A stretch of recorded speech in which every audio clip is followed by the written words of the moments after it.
We've all been there. The lights come up, the crowd goes wild, and you know it's over. That amazing concert, the one you've been looking forward to for weeks or even months, is done. You're riding high on the music, the energy, the shared experience with thousands of other fans. Then, almost as quickly as it hit you, the high fades, leaving behind a strange and unexpected emptiness.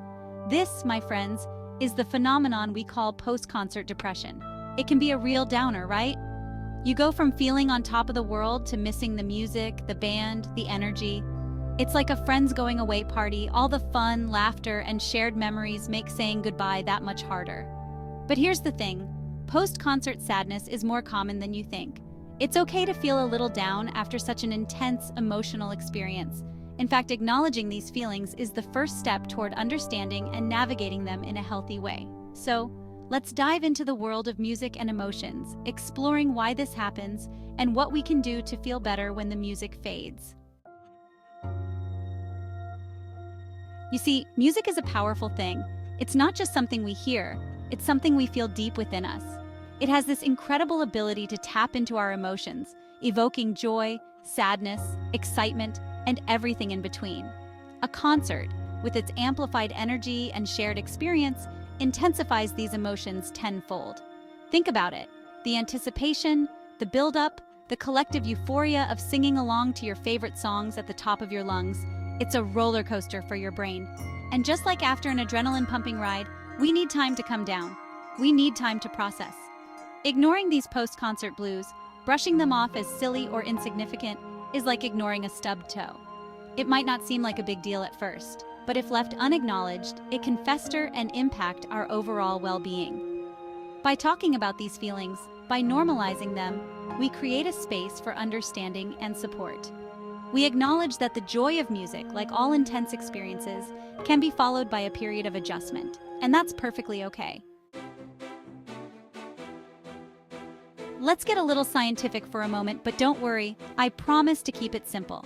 When we listen to music, especially music we love, our brains release a cocktail of chemicals, including dopamine, serotonin, and endorphins. These are our brain's feel-good messengers. They are responsible for feelings of pleasure, happiness, and even euphoria. Imagine biting into your favorite chocolate. That rush of delight? That's dopamine doing its thing. The warmth and contentment you feel after a good meal with loved ones? You can thank serotonin for that. And that runner's high after a good workout? Endorphins, my friend. Pure endorphins. Now imagine experiencing these feel-good chemicals on overdrive during a concert, amplified by the energy of the crowd and the thrill of the performance. It's like a sensory explosion, flooding your brain with happiness.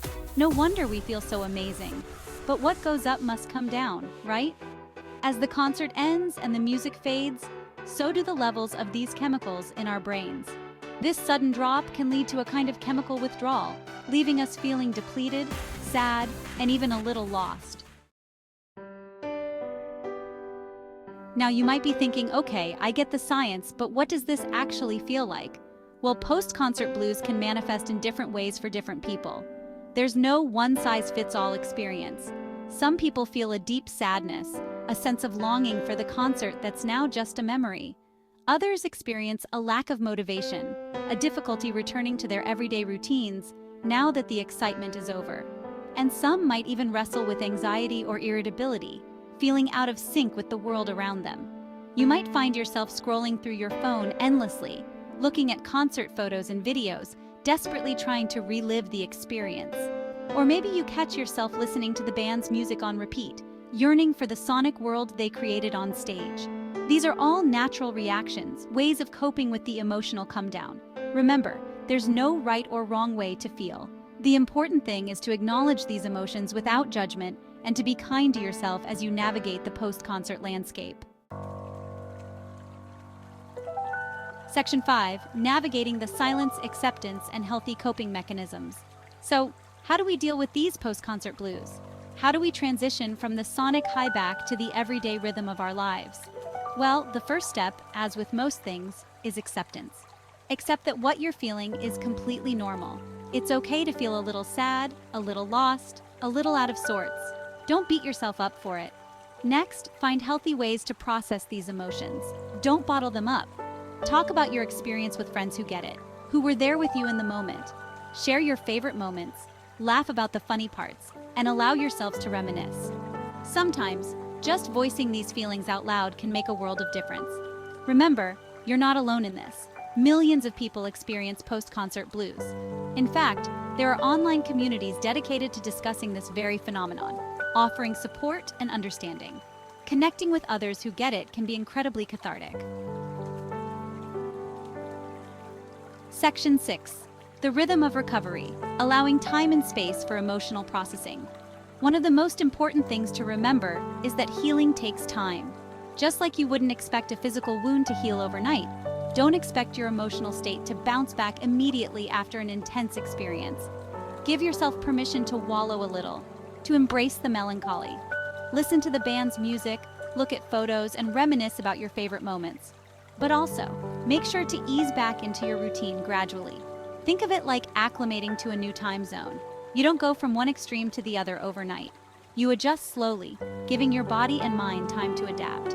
Avoid making any major decisions or engaging in activities that require a lot of energy or focus immediately after the concert. Give yourself space to breathe, to process, and to gently re-enter your everyday life. Remember, self-care is not selfish. It's essential for maintaining your emotional well-being. Section 7. Sharing the symphony. Connecting with others who understand. Sharing your experiences with others who understand can be incredibly therapeutic. Reach out to friends who were at the concert with you. Talk about your favorite moments, the songs that moved you, the energy of the crowd. Sometimes, simply voicing your feelings out loud can lighten the load. It's a way of processing the experience together, of validating each other's emotions, and reminding yourselves that you're not alone in this. If you don't have friends who share your musical taste or who understand the depth of your post-concert emotions, consider joining online communities or forums dedicated to music lovers. These spaces provide a platform for sharing experiences, finding support, and connecting with like-minded individuals who get it. Remember, human beings are social creatures. We thrive on connection, empathy, and shared experiences. Section 8. Finding harmony within. Turning to music and art for solace. It might seem counterintuitive, but sometimes the best way to combat the post-concert blues is through more music. Listening to your favorite songs or exploring new artists can be incredibly soothing and uplifting. Music has this incredible power to transport us, to evoke emotions, and to provide solace. It can be a source of comfort, inspiration, and even a form of therapy. Engage with music in different ways. Create playlists, learn an instrument, attend local shows, or simply put on your headphones and let the music wash over you. And it doesn't have to be just music. Explore other forms of art that resonate with you. Painting, writing, dancing, photography, whatever sparks your creativity and brings you joy.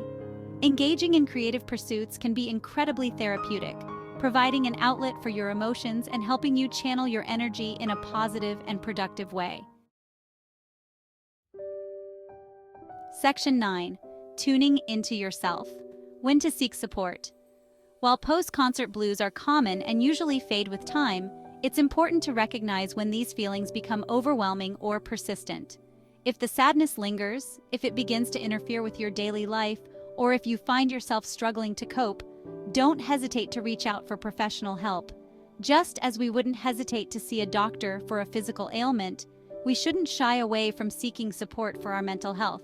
Therapists and counselors are trained to help us understand and navigate our emotions, providing coping mechanisms and strategies for managing difficult feelings. Remember, there's no shame in asking for help. In fact, it's a sign of strength and self-awareness. Taking care of your mental health is just as important as taking care of your physical health. So the next time you find yourself feeling blue after a concert, remember these things. You're not alone. Your feelings are valid. And there are healthy ways to cope and find your way back to emotional equilibrium. Music is a powerful force, capable of moving us in profound ways. Embrace the full spectrum of emotions it evokes, from the exhilarating highs to the bittersweet lows. And remember, even in the silence after the music fades, there's beauty in the echoes. We hope you find peace with the advice shared in this video. Remember, post-concert blues are a testament to the profound impact music has on our lives. It's okay to feel deeply and to take the time you need to process those emotions. Please like the video and subscribe to the channel to support us.